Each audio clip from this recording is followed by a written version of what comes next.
Hey folks, my name's Patrick. I'm the host of the Urban Amish Show. This is a new variety show podcast that I'm launching tonight. Welcome. I'm glad you're here. I'm going to be posting this on all the places where you get your podcasts, and I'll be uploading the video to YouTube. So welcome YouTube channel listeners as well. For you YouTube folks, I feel like I owe you an explanation. If you've subscribed to me over the years, I'm going to take a little bit of a left turn here. Maybe it's a right turn, I'm not sure. But you subscribed back in the day when I was talking about facial hair and beards, beard oil, and all kinds of stuff.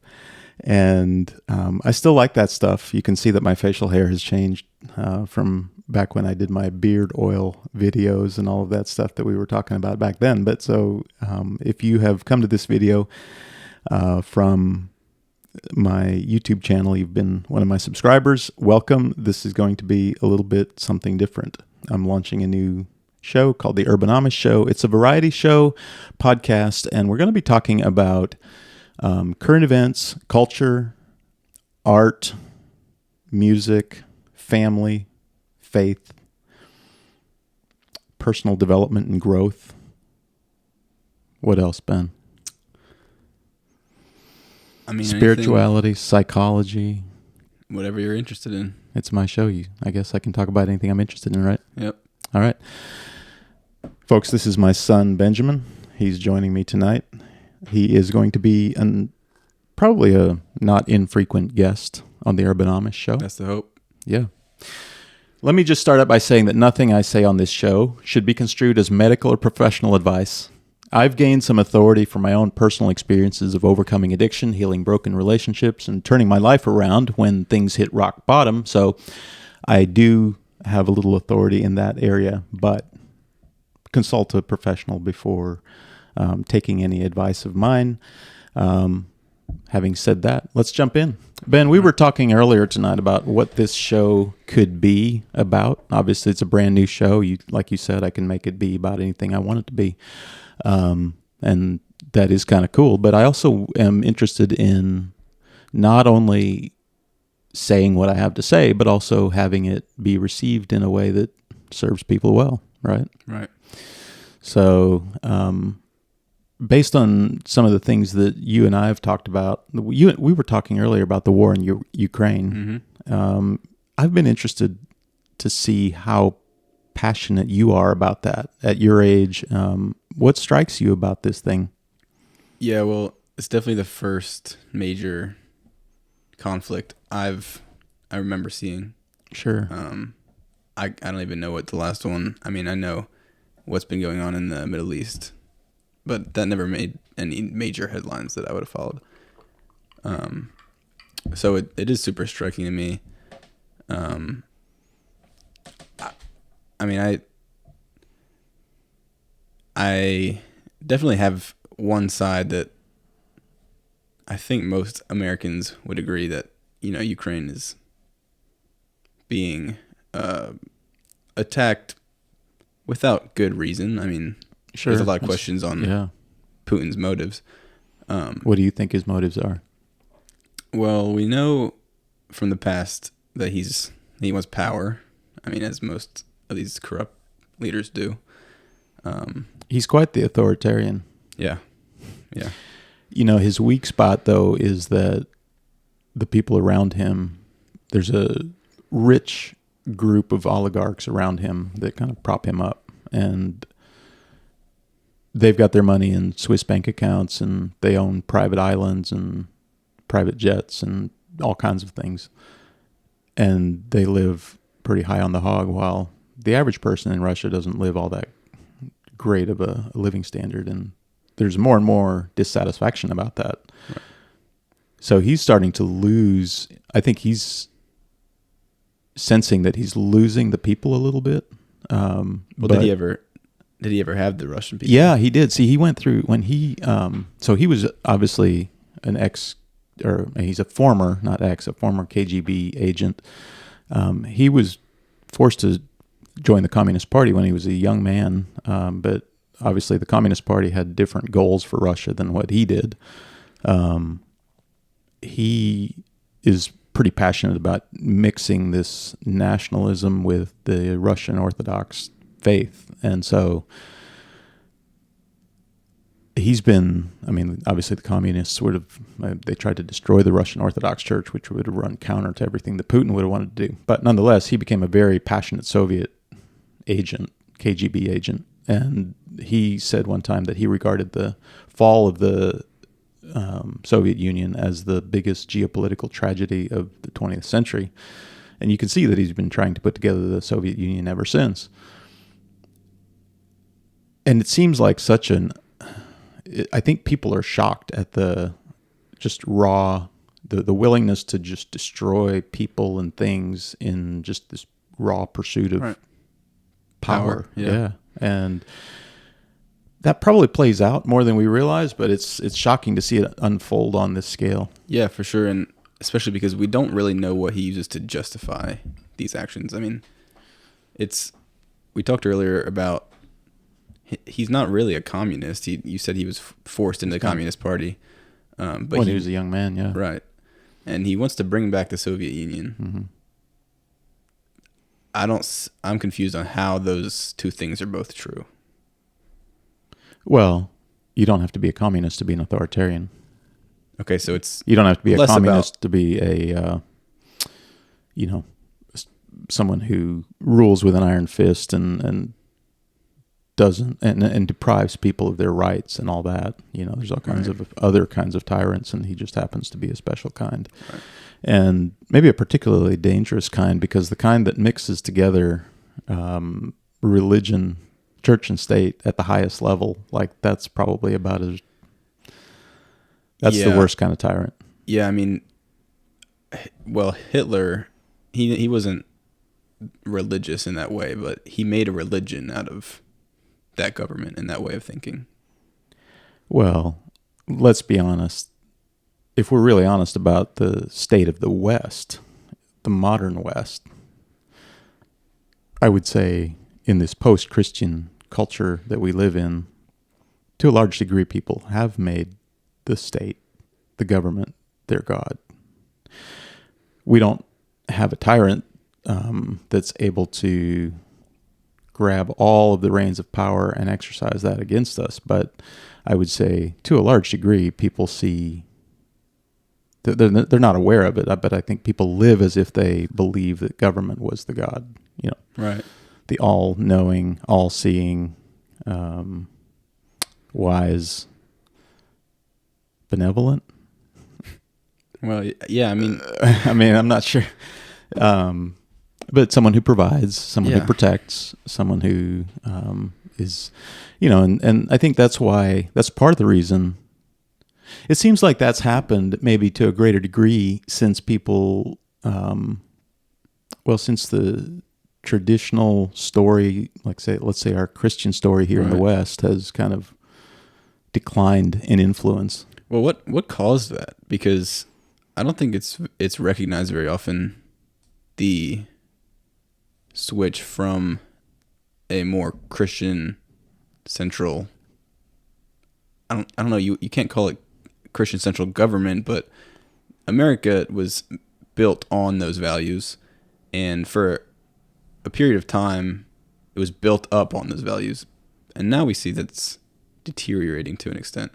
But you don't hear a lot of people talking about that, and I don't know. So what causes that, and what more does it take to go from where we are now to, say, a Russia?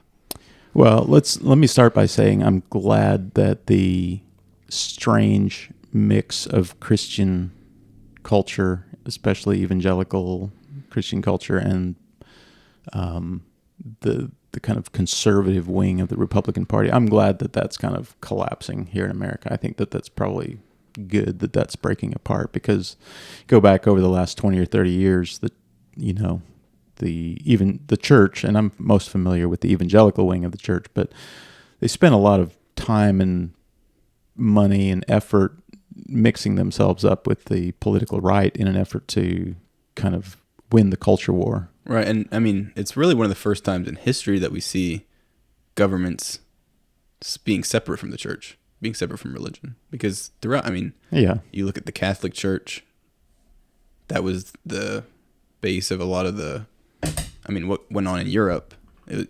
All of the government wars were fought on religion. Sure. And that's just circling back to Ukraine. That's part of, I've read some interesting articles that indicate that that might be part of what's going on here too. There was a bit of a schism in the Ukrainian Orthodox Church was trying to kind of break away from the Russian Orthodox Church in Kiev, and that I don't know how much that has to do with Putin's ambitions to invade Ukraine and take her back to Mother Russia, but I would, based on the articles I've read, it's not a small factor. That's interesting. I mean, I haven't heard. You don't hear that. It's not making headlines. It's not in the headlines. The head of the Russian Orthodox Church is one of Putin's closest allies, and they do a lot of. I mean, there's more enmeshment between. There's more official and explicit enmeshment between church and state there than almost anywhere else. But here in America, we went through this strange, culture where wartime period. You weren't around for most of that. You're 17, so you missed out on some of that. But you asked, how did we get here in terms of a post-Christian West, even though ostensibly, not ostensibly, it's clear that our whole system was built on a Judeo-Christian foundation. But going back to the Magna Carta, going back 1,000 years, the idea that the individual is made in the image of God and has inalienable rights and has a divine spark within them, and that fact limits the state in what it's able to do to an individual. That idea really emerged out of, Judeo-Christian thought. Is this right? It's like that the Bible is what teaches that, man, each person, each individual, man and woman, is made in the image of God. Yes. So there's this kind of divinity to each individual. And so that's what limits what the state can do to you. Or that's that awareness kind of started, that started growing, and that's what our whole system of laws and everything is based on. And we enjoy tremendous amount of freedom, and there's a lot of benefits from living in a country that is built on those foundations. And we don't have to get into the religious aspect of it necessarily just to say we all enjoy the benefits of living in that. Yeah. But you asked, how did we get here? And Nietzsche pointed out how we got here way back. He predicted it. Who's Nietzsche? I'm not familiar with that. 1850s, probably. He's one of the thinkers that you hear people talk about Nietzsche in the same vein. He predated Carl Jung, famous psychoanalyst, right? Yep. Jordan Peterson is probably going to be at some point talked about in the same way that Nietzsche is talked about. But he, I forget where was he. I don't even remember what his nationality was, but maybe I don't want to say. I don't know. But Nietzsche said that he had that famous quote that God is dead. Yeah, okay. You've heard that, right? Yeah, sure. And people sometimes quote that as being gloating, but Nietzsche wasn't gloating. I mean, he was a vicious critic of Christianity and of the church at the time, but he understood the importance that the overall religious narrative, the story, he understood how that was a part of the base of our culture. And he saw how through the Enlightenment and through the scientific kind of mind emerging, it hurt our ability to kind of believe in the transcendent, believe in God. And so the temptation with science and as science emerged was that now that we could see things, measure them, capture, it's like we could kind of understand them. And then, when we came up with a theory of evolution, right, Darwin, that kind of was another, and I want to say they were maybe contemporaries or probably not that far apart. That is that time period. Yeah, right. And so if you have an explanation for how we got here without a God story, let's say, then at the same time that you're kind of expanding scientific mind makes it harder to kind of believe in the more ephemeral, spiritual, the things we can't see and measure, right? But that scientific mind has made us incredibly powerful, and it's contributed in measurable ways to our quality of life and the way that we've reduced suffering and all of that stuff. So, but anyway, so he predicted that the collapse of these narratives, because of the scientific mind, the emergence of the scientific mind and enlightenment and all of that, that we would lose our faith, essentially. We would lose our ability to believe in God. That's why he said God is dead. And then he went on to say something like, and we have killed him. And we as in the American people or the West? The West. Okay. He was kind of addressing the West. But he predicted that as a result of that collapse of the narrative, the God story, he predicted that into that vacuum, there would be tremendous amount of just terrible struggle that would pour.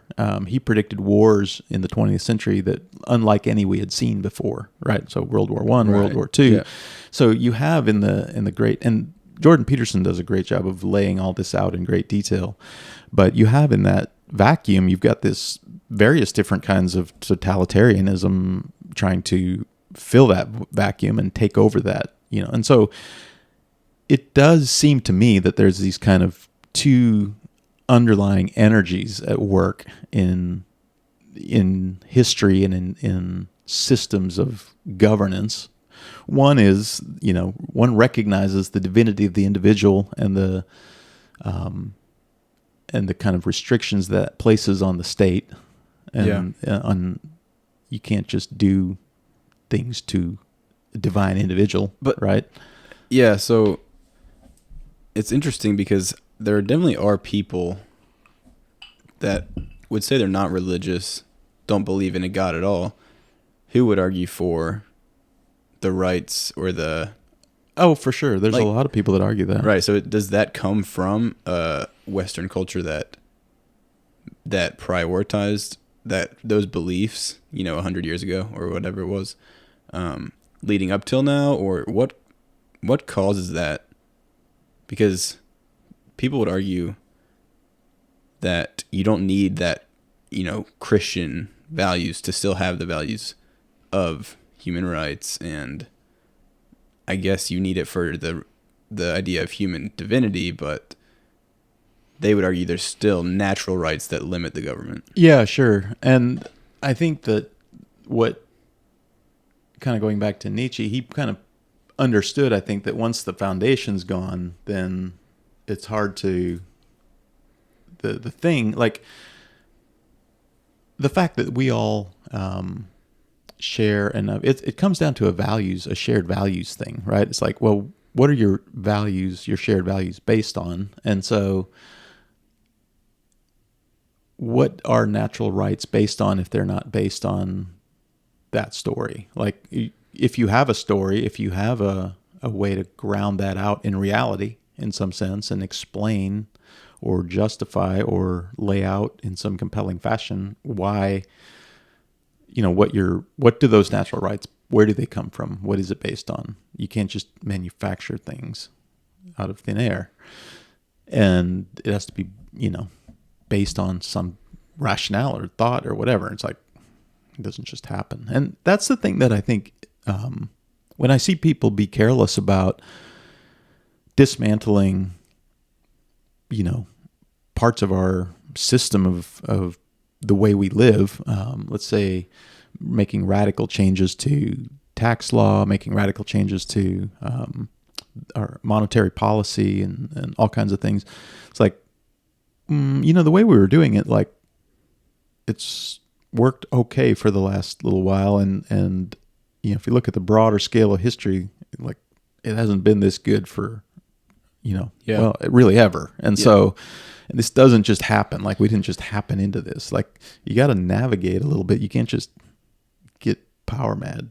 But and that's part of the issue is, like, if you navigate, you're navigating according to what you value, and if you've got this disparate set of values emerging where you don't have a unifying story anymore and everybody kind of is pursuing their own story, then it kind of, that unity breaks down. The overall, the thing that makes us special kind of breaks down. And that's not a call, it's like, well, some people might say, oh, you're trying to be, say that people should believe the story. I'm not a religious, you're not trying to force that on anyone. Not at all. Yeah. I'm a person of faith. I'm not I don't go to a church and all of that. I'm not a religious guy in that way, but I think it's important nonetheless that we have a unifying story. For sure. There has to be a healthy balance, I think, of, people have to have different ideas within a society, no matter how big, whether it's one nation or let's say the West. You want that diversity. You need it for growth. But we are seeing, like you said, the people are lacking a unifying story. And there's increasing amounts of division and disagreement to the point where it may not be healthy progress anymore. It doesn't feel like we're making healthy progress right now. Right. In America, at least. And in Canada. That, just as a sidebar, the world's been outraged at Putin the last couple of days for his invasion of Ukraine and that kind of tyrannical move. But he justified it by saying that there's Nazis over there. There's radicals and Nazis, and they have to go denazify Ukraine, which is very similar to what Trudeau said when he used the emergency powers in Canada to trample the rights of the protesters. Yeah, that kind of dropped off. I feel like I heard so much about the Freedom Convoy in Canada, and I guess because of what's been going on in Russia and Ukraine. Yeah, I haven't heard I know that Trudeau didn't back down, and he didn't necessarily give them what they wanted, but that's about all I've heard. A lot of the provinces have ended a lot of the restrictions that the protesters were protesting, but Trudeau hasn't really backed down. However, it's weakened him tremendously. His poor response to this, I think, may not recover from this politically. So he's lost the people. He's losing the people. He's losing the people. Yeah. I mean, once you have the Canadians that pissed, they're pretty polite folk. Yeah. It's like, man, I don't think you're going to recover from that. But I didn't want to miss the point to liken Trudeau to Putin. Yeah. You said something about forget what we were talking about. We were talking about having a healthy balance, and now that balance is kind of out of whack. Right. So how do you have the plurality of ideas and beliefs nested in a narrative that is shared sufficiently to unite us in a way that we we agree about enough things in order to live together peaceably? Yeah, well, you need a moral code, which in the past has been defined through Christianity, I think, for the most part, in the U.S. specifically. Sure. And once again, a lot of people would say that it's just a natural thing, having that moral code of right and wrong. But I think it takes more than that to have a unifying power among people. And I don't know what that looks like. Clearly, you can't or don't ever want to force a religion on people. So it's like, what part of society needs to change where people agree upon these sets of values, this moral code, Yeah. to where they can have disagreements in a healthy way without negatively affecting like society as a whole. Man, that's the $1 million question in some way. Thinking about Jesus a little bit, one of the cool things about him is that he left. Like he came back from the dead, and then he left. And I think that's one of the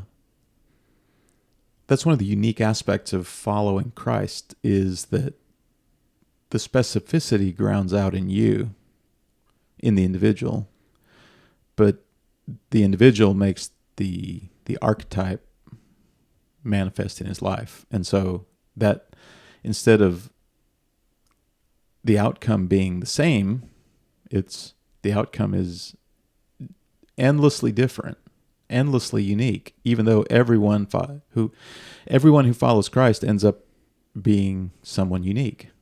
Yeah. In their own context, their own roles that they play, in their own personality and all of that. And so if Christ would have stayed here forever, like, we would all want to be exactly like him in every way. Like, it would be an imitation thing rather than and when you have that, then everybody becomes more and more alike. Yeah, it takes faith out of it as a whole. It's copying rather than wrestling with, how do I align with these commands to love, to make love the highest thing, and make the archetype manifest in my own body, my own reality, my own life. Yeah, it definitely puts the responsibility on the followers of Christ. Right. And so my point about all that is that there's a lot you can share about a narrative like that without there needing to be a layer of, let's say, something that explicitly ties people together. It's like, I just talked about how everybody who follows Christ actually ends up like being totally unique in their own manifestation. Their own thing. They also have that set of values that was taught and they've studied and been taught by. But they all live them out, in somewhat unique ways. Like, there's practices that are shared in that among people of the Christian faith, let's say, but Jesus followers all over, like, there's such a diversity, and the more devout they become in following Christ, that doesn't mean they become more like each other in the specificity of their lives. It's more in the spirit in the way that they live, in the love that they bring to the world. They're more unified in that, but their own giftings and talents and unique contexts take them into, radical, so you might have a soldier who follows Christ, and, him becoming everything that he's supposed to be could look very different than, if Mother Teresa follows Christ, right? It's a whole different thing. And so I think sometimes we get mixed up about, well, if we have this shared narrative, that means we'll all be the same in some sense, or that forces some homogeny on us or something. It's not that at all. It's like, we just have to figure out what the kind of underlying story is that we can unite around, that's sufficient to unite us, but not so tight that it. Yeah, and the question is there a way to do that without making a religion to an extent? Yeah, that's a good question, right? It's like, well, and you got to think about the future, like, where are things going? And, things are changing so rapidly that it's impossible to predict where we'll be in 10 years. But I like to think that there's a way forward, that we can navigate our way forward. Yeah. Like, we don't know, we can't can't look back as a reliable guide to how to navigate into the future. We have to look back and learn from it and learn the wisdom, but it doesn't tell us where to go, how to be better humans in this rapidly changing environment. It's like you're growing up at you're coming into the world at a really fascinating time. Yeah. Yeah, it's gonna be interesting to see what happens in the next 10 years politically, and like just I feel like there's so many just revolutions, technological, social. It's crazy. I don't really think about it that often until we have these conversations. What are you and your peers really thinking about a lot? Well, I mean, my peers are directly influenced by their parents and social media, which is another thing that's like I'm coming into the world as social media is coming into the world, which is kind of crazy. But yeah, that's a big influence on people, that on what they believe and because that's what they're seeing, mm-hmm. and you believe what you see. What do you think the biggest concerns are, or biggest what do you guys, when you think about your future, what do you is it a bright future? Are you worried? How do you feel? Yeah, I think I have endless amounts of hope. Yeah. Yeah, I love that. We look back and it's easy to think negatively when you look at the past because there's a lot of mistakes, but in general, it's always getting better. And there's hiccups, mm-hmm. but I don't think you can assume the worst and make progress. So I look at it like, the best possible situation. Mm-hmm. And when something comes my way, I'll tackle it. That might be the hiccup. I don't know. But I hope that my peers see it the same way. It's easy at this age to be going through school and, we're given phones and social media, and there's a lot of negativity that's easily accessed. But that's my hope for, my peers, and that's how I see it. Yeah, I see that in you. I see that you live with a real kind of confidence about the future, and I love that. I think that it's cool to see you and your friends too. Like you're not the only one. Like you have friends that that I see feel the same way about it and live the same way about it. That's cool. Yeah, cool to see the next generation that way. What you've got ACT coming up? Yeah, this Tuesday. What are you shooting for? I would love at least a 30. 30? Yeah. And you're junior? Yeah. How many more times can you take it?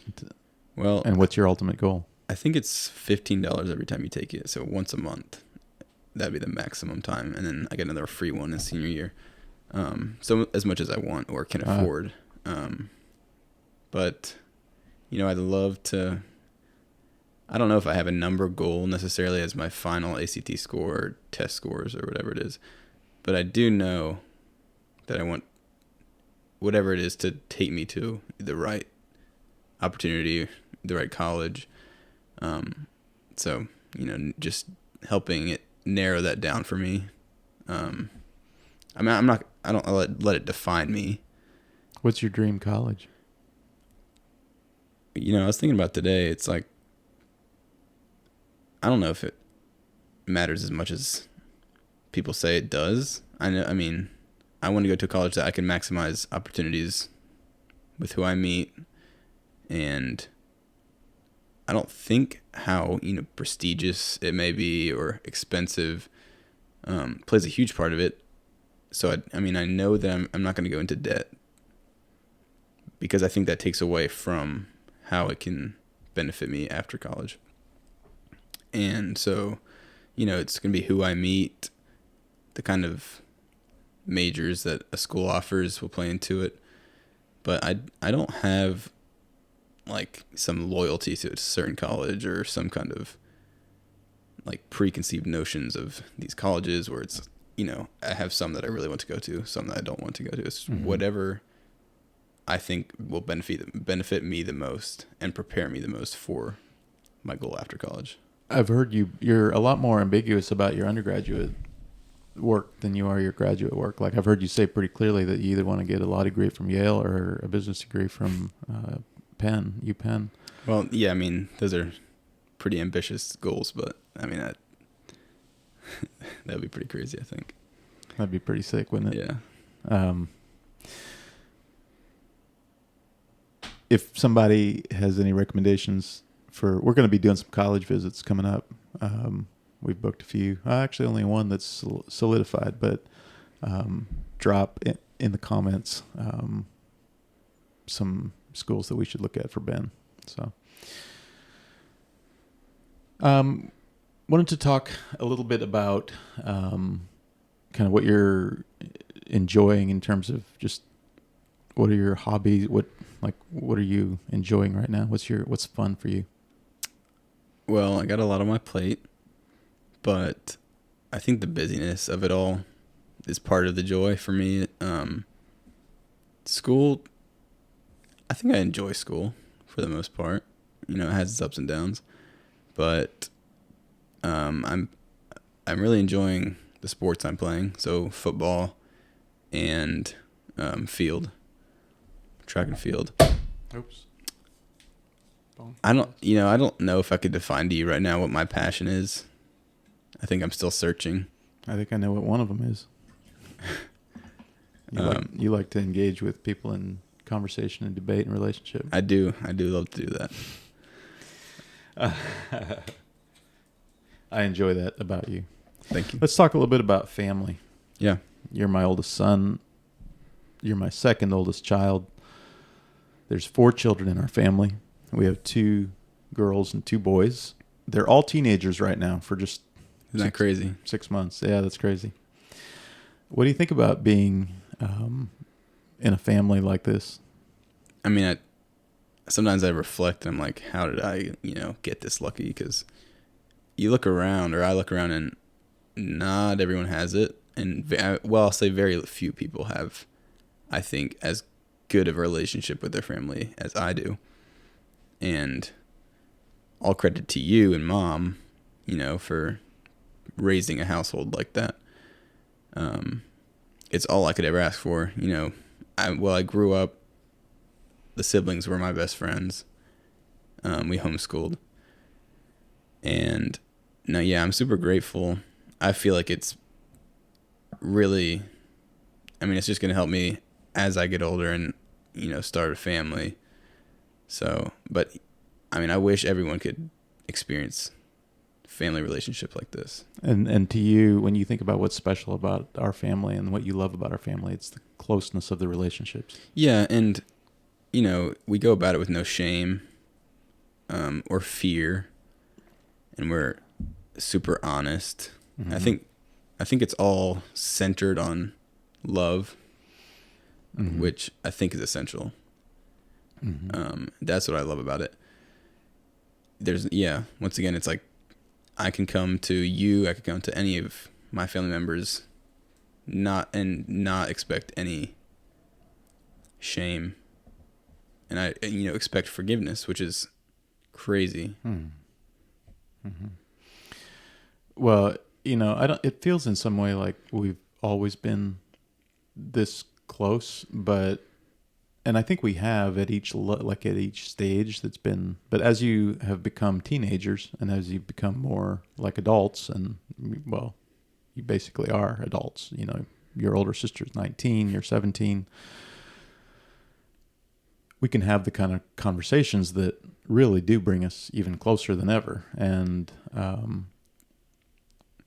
I think I do see, like you said, that there's maybe not as much of that in your peer, like you don't see it as commonly, like where there's a group or there's a family, of teenagers and their parents that really genuinely get along and love each other and are best friends with each other and have that kind of peaceful, loving environment that kind of that makes it through the challenges of navigating adolescence and everything. Yeah, and it's definitely easier for me to see that as I've gotten older. I think when you start reaching the teenage years, family dynamics become more difficult and it takes more effort from each individual. So that's how you can see that. Like, that's how, I think that's part of the reason that we observe that I'm observing that in my peers now more than ever. It's like, it's increasingly easier to step away, to not give the effort that it takes and not put the love into it that it takes than it was when you were, 5 or whatever. Life is a lot more simple. Now it's like you have a lot of obstacles. Your parents are dealing with things, and you still have to put in that effort. And I think, that's extremely valuable. What do you think has been you mentioned that you homeschooled for a few years, and you go to public school now, but you homeschooled back in the day. You mentioned that as a contributing factor in the kind of harmony between you and your siblings. What are some other factors that you mentioned making love the highest thing, or organizing our family around the principle of love, and our lives around that. What are some concrete examples that you think of that might be rhythms or patterns or habits or tools or things that we do that if one of the listeners says, "Hey, I'd love to have more of that in my home." Yeah, I would say start with family dinner. Family dinner. I was hoping you'd start there because that's been such a vibe for us. Oh yeah, I can't even explain how valuable it's been. It's time that you're spending together every day, talking, hearing from everyone what their day was like, and people are able to be vulnerable. I love that we do that, and that we've kept that a tradition, and that's not a common thing, I don't think, anymore. As you kids have gotten older, I think we probably on average eat together for dinner 3 or 4 times a week. Just, I would say it averages a little bit over 50% of the nights. Yeah. But it used to be obviously 100% of the nights, but now we've sports and jobs and girlfriends and et cetera. And I think those obstacles are there, but still keeping it, like you said, about 50%. Like you're still anchored. It's anchored in the, and we've done it enough in the past that anchors it. Yeah. I'm glad you started there. One of the things that Mom and I have talked about with you, and you mentioned it, or you kind of alluded to it, is this idea that it's safe to bring your broken pieces, broken self to the table, so to speak. And one of the things that your mom did a great job talking about was that in this family, we celebrate confession. Yeah. And so rather than confession being something scary and full of shame, it can also be seen as liberating and aligning and transformational. Yeah, and the forgiveness aspect of that doesn't take away from the difficulty of it, which is a good thing, I think, because doing things that are hard is good. And it's really hard to confess. If you made some mistake, did something wrong. But yeah, you and Mom setting great examples for us. That's been awesome. We see it in you, between you two, and it helps us feel safe coming to you guys. I don't think over the past 5 years I would have said I felt threatened or a lot of, I felt shame for what I did within myself, not from who I was revealing it to. That's cool. That's cool. I'm thankful for that. Let's shift gears a little bit. What do you think the artist formerly known as Kanye West is up to? Oh man, I couldn't even. I don't. It's crazy. We see it on social media. That's pretty blaring and kind of obvious. A meltdown. Yeah, it's like it's in your face. Yeah, it's a family crack up and a psychological disruption. Yeah, playing out. It's very confusing.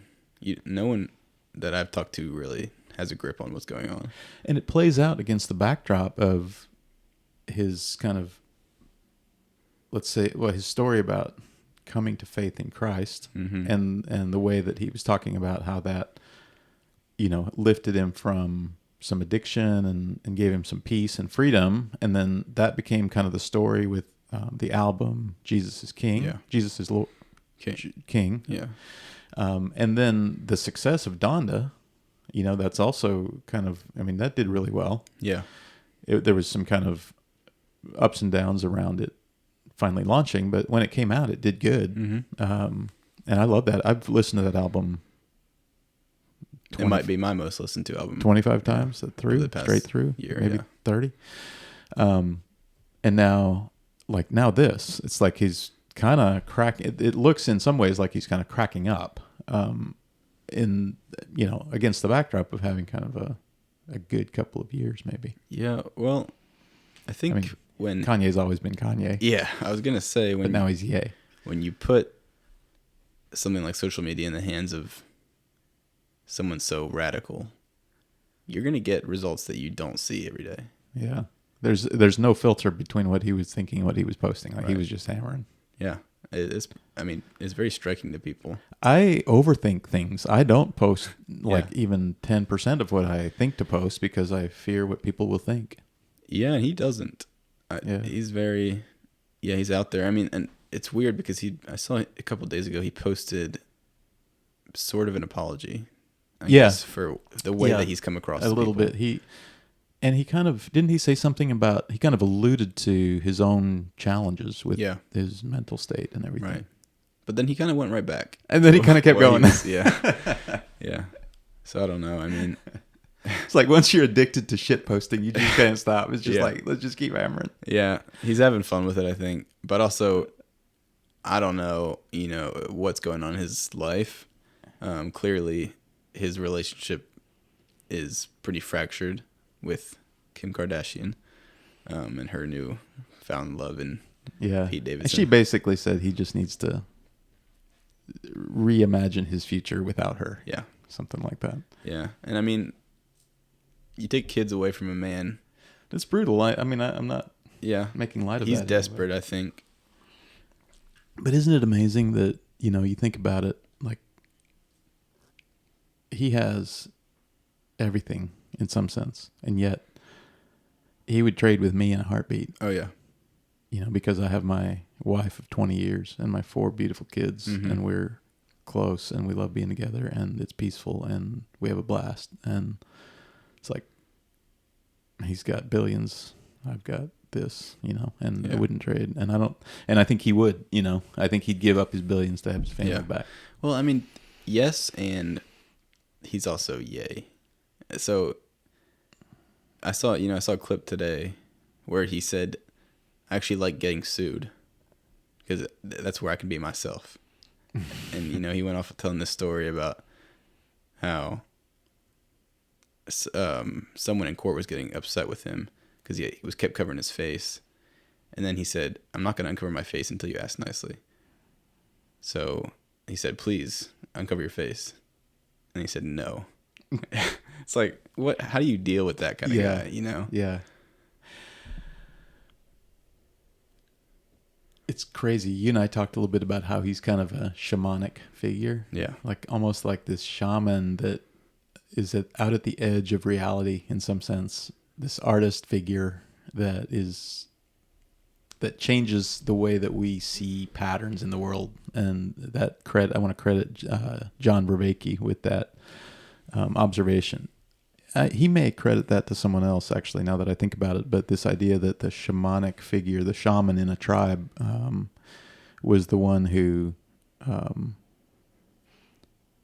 went to kind of the edge of the known of reality in some sense, and then brought back what he found to the tribe. And he was the healer, he was the artist, he was the entertainer, he was all of that. But if you think about it, like evolutionarily, as people progressed, like the tribes that had shamans were the ones that did well, hunted better, healed more quickly, etc. And so every culture has had shamanic figures that shift the way that we see the world and shift the way that we see patterns in the world. And I think Kanye is one of these guys.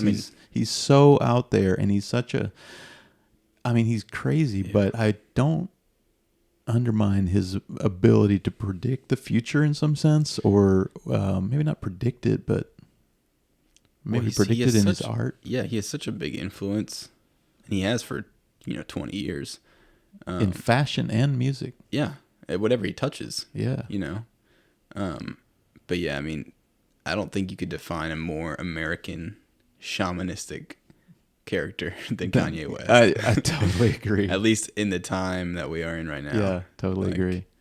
Yeah, I think it somewhat reflects kind of the chaos. Yes, that is in our society. Yeah, well, things needed to update because our technological we're getting so freaking powerful with this technological revolution that we don't know what to do with it. Our biological apparatus hasn't kept up with the technological gains, and we don't know what to do with it. And we need to grow up, and we need to mature, and we need to, as a people, level up in our thinking, our mindset, our awareness, all of that, our focus, our attention. So what happens if that step up doesn't occur? Well, then you have, some kind of dystopian period, I think. I'm optimistic long term because I believe the overarching narrative is that when Christ rose and he, started his church, that the kingdom of heaven began merging with earth. We began to bring the kingdom of heaven here in some sense. And I think that's a project that keeps on going. Yeah. Like you said, there's ups and downs, but that's a project that grows and keeps on going. And I think so long term, I'm optimistic. But yeah, that's a benefit of our faith too, because, not everyone could cite that. Yeah, absolutely. Yeah. And that's a worldview thing. I was thinking about one of the questions that we ask people when we first meet them is, what do you do? Mm-hmm. I'm kind of geeky enough that I am curious, like, what's your worldview?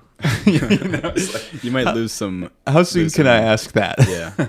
People might step away. What are you passionate about? Yeah.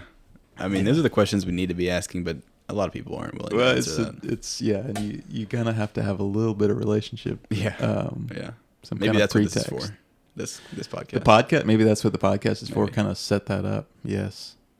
It's funny because I just set up my little podcast studio here today, and I had no intention of recording this podcast tonight, and I had no intention of having Benjamin be on my first episode.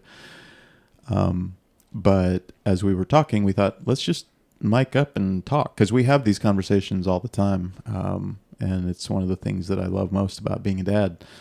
And so I thought, well, let's record one of these and make this the first episode of the Urban Amish Show. So thank you for joining me.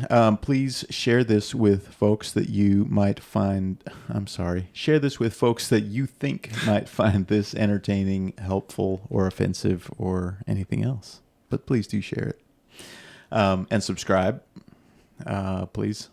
Even if you're not into beard videos, we don't do that. Yes, so we don't do any more beard videos. Actually, who knows if my interest ranges to beard videos again, then maybe give the people what they want. Yeah, how much we were talking earlier is like how much of this is me talking about what I want to talk about, and how much of this is me like trying to figure out crafting a method. I just don't think that works. Yeah. I'm not into that long term. Yeah, I just want to talk about what I want to talk about, and if people find it interesting, they'll listen. If not, they won't. And so, seems like a good place to end. Awesome. Thanks, Ben. Yep. Love you.